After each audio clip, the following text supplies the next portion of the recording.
funny thing is there's actually a hurricane coming tomorrow. So we're leaving tomorrow, so that's good. But it's so funny.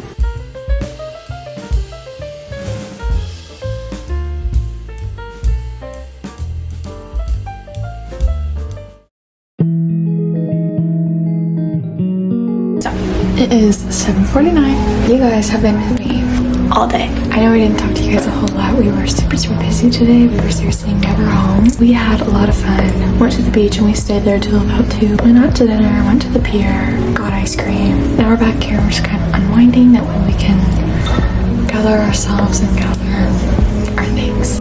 It's really nice seeing this family. I never see them hardly ever. So thank you so much for watching and spending time with me and my family. Absolutely no idea when I'm going to film